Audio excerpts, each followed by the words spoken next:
우리 말씀을 보겠습니다. 우리 말씀은 계속해서 말라기 2장 1절에서 6절의 말씀을 보도록 하겠습니다. 우리 말씀을 가지고 우리의 본질적인 역할은 무엇인가, 우리의 본질적인 역할은 무엇인가라는 제목으로 같이 은혜를 나누기로 원합니다.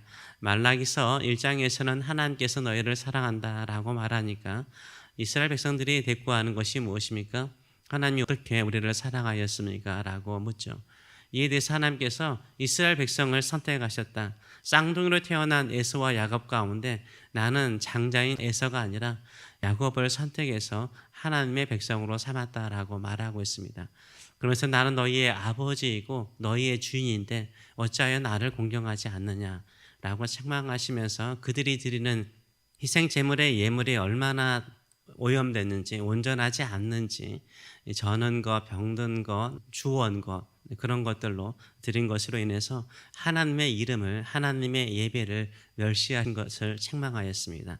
그러면서 이 제사장들에게 다시 이렇게 하나님께서 명령을 하고 있습니다. 베드로전서 2장 9절의 말씀을 보게 되면 우리 모든 신약의 성도들을 왕같은 제사장으로 부르고 있습니다.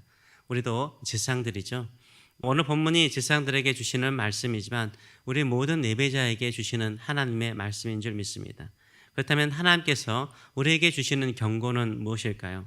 하나님의 저주가 있을 것이라고 경고를 하십니다. 하나님의 저주만큼 무서운 경고는 없는 거죠. 그렇다면 하나님의 저주는 무엇입니까? 1절과 2절의 말씀을 보게 되면 이렇게 말하고 있습니다. 너희 제사장들아 이제 너희에게 이같이 명령하노라. 만군의 여호와가 이르노라. 이 만군의 여호와는 얼마이티가 전지전능하신 하나님, 모든 것을 이루시는 전능하신 하나님께서 이르노라. 너희가 만일 듣지 아니하며 마음에 두지 아니하며 내 이름을 영화롭게 하지 아니하면 내가 너희에게 저주를 내려 너희의 복을 저주하리라. 내가 이미 저주하였나니 이는 너희가 그것을 마음에 두지 아니하였음이라 라고 말을 하고 있습니다. 하나님께서 왜 이들에게 저주를 하십니까? 첫째는 하나님의 말씀을 마음에 두지 않고 그 말씀을 따르지 않기 때문이라고 말을 하고 있습니다. 물론 이 말씀이 구약의 성경의 말씀이긴 하지만 1차적으로는요. 지금 이미 1장에서 경고한 말씀이에요. 제발 좀 정성과 뜻을 다하여 진정성 있는 예배를 드려라. 진정성 있는 예배를 드려라 라는 이 경고의 메시지를 듣지 아니하면 하나님을 가까이서 섬기는 제사장의 직분이, 그 거룩한 직분이 저주가 될 것이다 라고 말을 하고 있어요. 하나님의 말씀을 담고 그 말씀대로 살아가는 것이요, 하나님을 영화롭게 하고 하나님의 이름을 거룩하게 하는 것인 줄 믿습니다. 그러면서 하나님께서 하시는 말씀이 무엇입니까? 무섭게 경고하신 거예요. 저주가 될 것이다.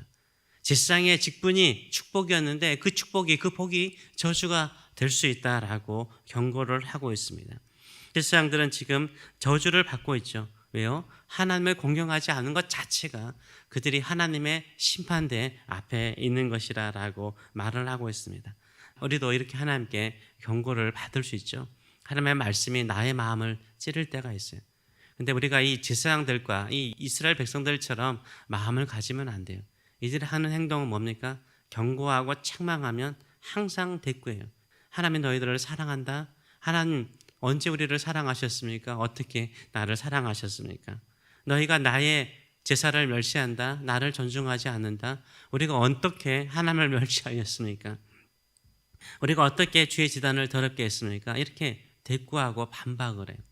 마음에 하나님의 말씀을 두기를 싫어하는 것을 볼 수 있습니다.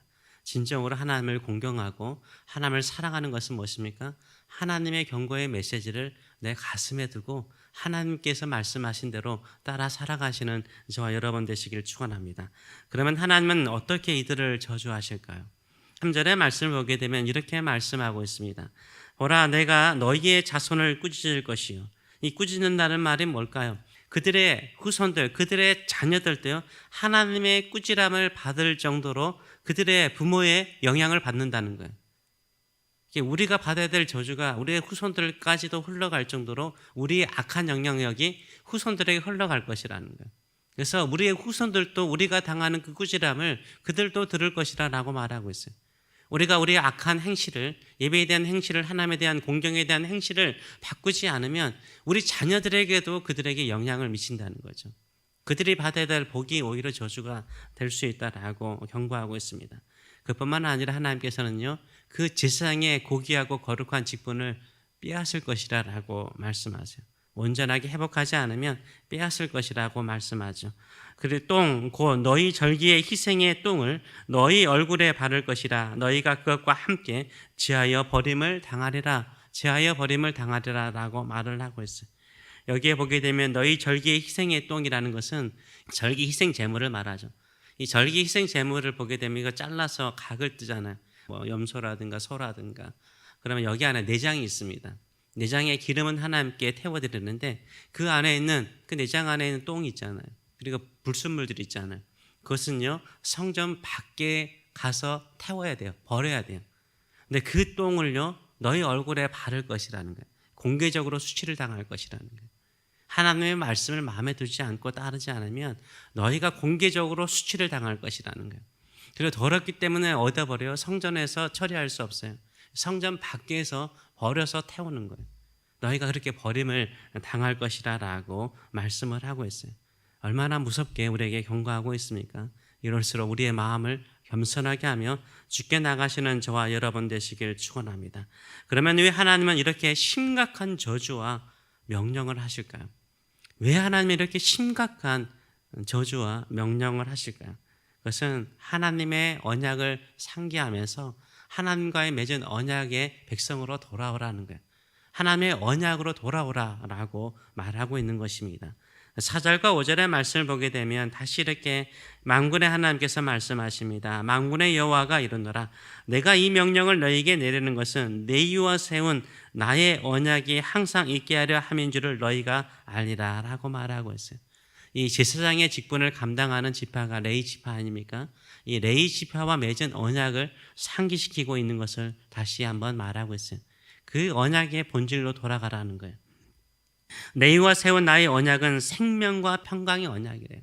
하나님이 세우는 언약은 생명을 주는 언약이고 우리에게 화평을 주는, 이 피스를 주는, 평강을 주는 언약이라고 말하고 있어요. 내가 이것을 그에게 준 것은 그로 경외하게 하려 함이라. 그가 나를 경외하고 내 이름을 두려워하였으며 라고 말을 하고 있어요. 하나님과 레위 지파의 언약은 무슨 언약입니까? 생명과 평강의 언약이에요. 우리가 하나님을 공경하고요, 하나님의 말씀대로 살면요, 하나님의 생명이 우리에게 있어요. 그 생명의 능력을 가지고 승리하는 줄 믿습니다.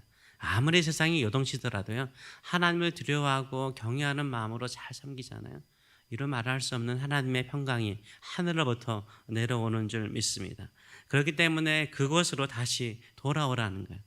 하나님께서 왜 12지파 가운데 레위 지파에게 제사장의 직분을 주었습니까? 왜 제사장으로서 하나님을 가까이 섬기도록 하였습니까? 이스라엘 다른 지파들이요, 하나님을 버릴 때 하나님 편에 섰잖아요. 출애굽기 32장을 보게 되면 모세가 시내산에 머문 지 오래되니까 이스라엘 백성들이 어떻게 합니까? 밑에서 금송아지를 만들어서 하나님을 떠나요. 이때 하나님 편에 서서 하나님을 위해 싸운 사람들이 누구예요? 레위 지파 사람들이에요. 이들은 하나님 편에 섰어요. 하나님을 위해서 자신의 형제들까지도 죽일 수밖에 없는 아픔을 겪으면서 하나님의 거룩한 뜻을 행하는 사람들이었어요. 그래서 하나님께서 그들에게 하나님을 가까이서 섬길 수 있는 제사장의 직분을 주었던 거죠. 그리고 그들과 언약을 맺은 거죠. 생명과 평강의 언약을 맺고 그들의 후손에게도 그런 동일한 직분을 감당할 수 있도록 역할을 주신 거예요. 그래서 하나님께서 이 말씀을 하시는 이유가 뭐예요? 너희가 내 편에 서서 나를 위해서 살았다면 그 삶의 마음의 자세를 가지고 살라라는 거예요.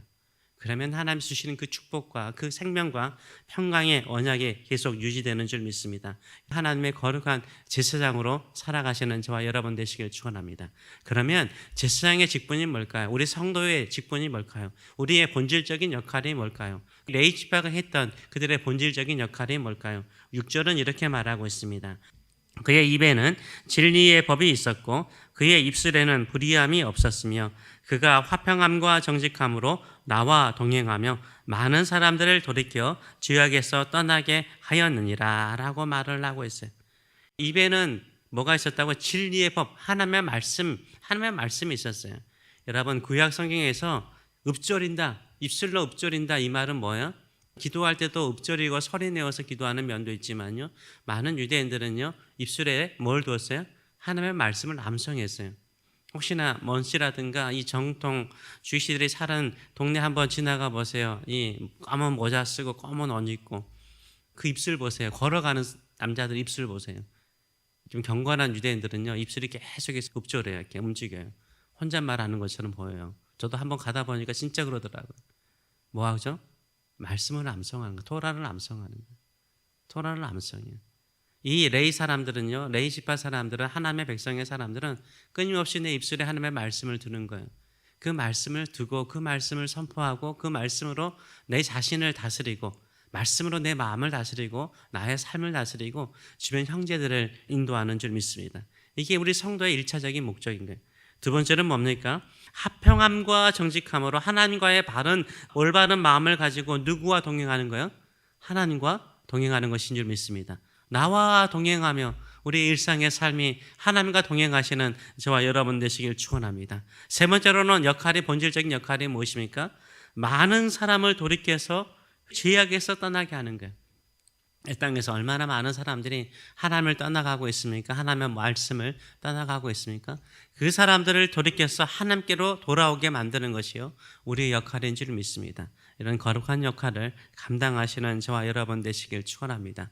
내가 왕과 같은 제사장으로서 세 가지의 직분, 내 입술에는 소망과 평강과 정직함이 있는 입술이 되게 하여 주시고 내 삶에는 하나님과 동행하는 일상의 삶이 되게 하여 주시고 주변에서 하나님을 떠났던 수많은 사람들을 하나님께로 이끄는 죄악에서 떠나 하나님께로 돌아오게 만드는 역할을 감당하는 저의 삶이 되게 하여 주시옵소서. 이런 마음을 가지고 살아가시는 저와 여러분 되시길 축원합니다. 아멘.